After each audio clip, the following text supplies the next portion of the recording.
ഏവർക്കും നമസ്കാരം. നവംബർ 14 ശിശുദിനം. കുട്ടികളുമായി സ്നേഹബന്ധം കാത്തുസൂക്ഷിച്ച പണ്ഡിറ്റ് ജവഹർലാൽ നെഹ്റുവിന്റെ ജന്മദിനം. ഈ ദിവസത്തെ ബാൽ ദിവസ് എന്നും വിളിക്കുന്നു. ഇന്നത്തെ കുട്ടികളാണ് നാളത്തെ ഇന്ത്യയെ വളർത്തുന്ന ശക്തി. അവരാണ് നമ്മുടെ ഭാവിയെ നിർണയിക്കുക എന്ന് ചാച്ചാജിയുടെ വാക്കുകൾ ഓർമ്മപ്പെടുത്തിക്കൊണ്ട് ഞാൻ തുടങ്ങട്ടെ. ഇന്ത്യയുടെ പ്രധാനമന്ത്രിയായിരുന്ന പണ്ഡിറ്റ് ജവഹർലാൽ നെഹ്റുവിനെ നേരിൽ കാണുവാനുള്ള ഭാഗ്യം എനിക്കുണ്ടായില്ല. എന്നാൽ ഞാൻ കണ്ടെത്തിയ ചില അറിവുകളെ നിങ്ങളുമായി പങ്കുവയ്ക്കാം. സൂര്യകിരണങ്ങളേറ്റ് മന്ദഹസിച്ചു നിൽക്കുന്ന അലഹബാദ് നഗരം. നവംബർ 14 1889 വർഷം ബ്രിട്ടീഷ് അധിനിവേശ ഇന്ത്യയിൽ ഒരു കുഞ്ഞു രത്നം പിറന്നു വീണു. ജവഹർ എന്ന ഓമന പുത്രൻ, മോത്തിലാൽ നെഹ്റുവിന്റെയും സ്വരൂപ റാണിയുടെയും അരുമ കുഞ്ഞ്. ബാല്യത്തിലെ ബുദ്ധിയും വായനാശീലവും അനുകമ്പയുമുള്ള ഒരു ബാലൻ. അറബിക് കഥകളിലെ രാജകുമാരന്മാരെ പോലെ കുതിരപ്പുറത്ത് പറന്നു നടക്കുന്ന കൊച്ചു ജവഹർ. കഥ കേൾക്കാനും വായിക്കാനും ഒത്തിരി ഇഷ്ടം. ആനന്ദഭവൻ കൊട്ടാരത്തിൽ പഠനം ആരംഭിച്ചു. വിജയലക്ഷ്മിയുടെയും കൃഷ്ണയുടെയും വലിയേട്ടനായ ജവഹർ ഹാരോ സ്കൂളിൽ പഠനം തുടർന്നു. അഭിഭാഷകനായി മാറി. ഗാന്ധിജിയുടെ നെഹ്റു കുടുംബത്തോടുള്ള അടുപ്പം ജവഹറിനെ ഇംഗ്ലീഷ് സമ്പ്രദായത്തിലെ ന്യൂനതകളിലേക്ക് മനസ്സിനെ നയിക്കുവാൻ തുടങ്ങി. 1916 വസന്ത പഞ്ചമി നാളിൽ ഡൽഹിയിൽ വെച്ച് നെഹ്റു കമലയെ വിവാഹം കഴിച്ചു. ഏക പുത്രി ഇന്ദിര. മൈക്കിൾ ഡയറിന്റെ അഭിമാനത്തോടെയുള്ള മനുഷ്യക്കുരുതി അട്ടഹാസം നെഹ്റുവിനെ ഞെട്ടിച്ചു. തുടർന്ന് അലഹബാദ് നഗരത്തിലെ കർഷക സമരത്തിൽ നെഹ്റു തന്റെ വരവ് അറിയിച്ചു. സമ്മാനമോ ജയിലറ. പക്ഷേ രാത്രിയിലെ തെളിഞ്ഞ മാനവും നക്ഷത്രങ്ങളും പുസ്തകവും കൂട്ടുകാരായി മാറി. അങ്ങനെ 10 വയസ്സുകാരിയായ മകൾ ഇന്ദിര പ്രിയദർശിനിക്ക് അയച്ച കത്തുകളുടെ സമാഹാരമാണ് ഒരച്ഛൻ മകൾക്ക് അയച്ച കത്തുകൾ. അടിയും ഇടിയും തൊഴിയും മർദ്ദനവുമായി മുന്നേറിയ ഇന്ത്യ എന്ന വികാരത്തെ തളച്ചിടുവാൻ അഹിംസ എന്ന സമരായുധം ഉത്തരം നൽകി.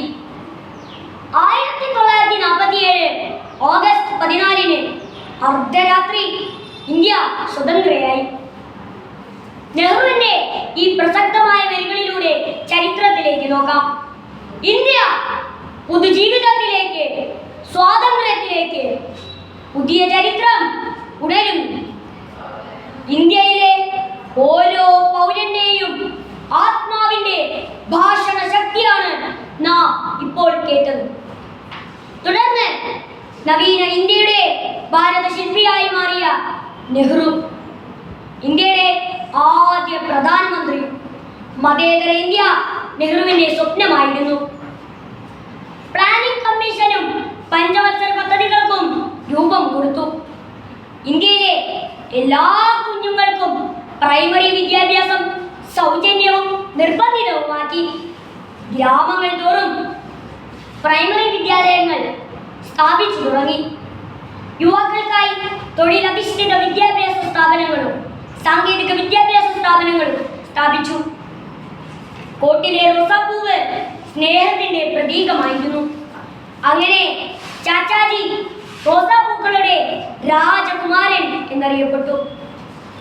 കുഞ്ഞുങ്ങളെ സ്നേഹിച്ച നെഹ്റു പൂന്തോട്ടത്തിലെ പൂവുകളാണ് കുഞ്ഞുങ്ങളെന്ന് എപ്പോഴും പറയുമായിരുന്നു.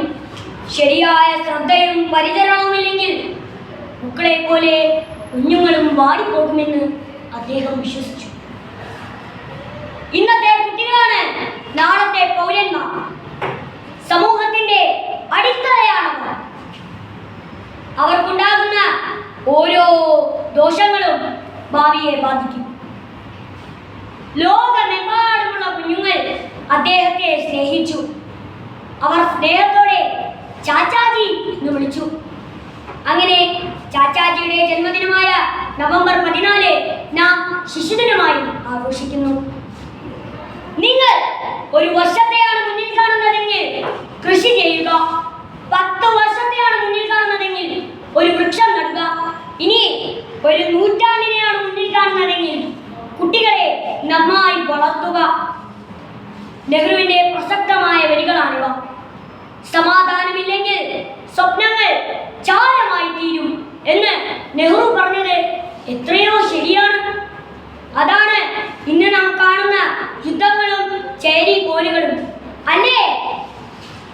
ആദർശങ്ങൾ മറക്കുമ്പോൾ പരാജയം സംഭവിക്കുന്നു എന്ന നെഹ്റുവിന്റെ വാക്കുകൾ കരുത്തുറ്റതാണ്. പളുങ്കു പോലെ തെളിവുറ്റ ആ യുഗപുരുഷൻ ശാന്തികട്ടിൽ വിശ്രമത്തിലാണ്. ചാച്ചാജി ആഗ്രഹിച്ചതുപോലെ ചുറ്റുമുള്ള നന്മകൾ സ്വീകരിക്കുവാനും തിന്മകളെ ചൂണ്ടിക്കാണിക്കുവാനും നമ്മൾക്ക് ഓരോരുത്തർക്കും കഴിയണം. ഭാരതം ലോകത്തിന് സംഭാവന ചെയ്ത ആ മഹത് വ്യക്തിയെ ഒന്നുകൂടി ഓർത്തുകൊണ്ട് ഞാൻ നിർത്തട്ടെ. നന്ദി.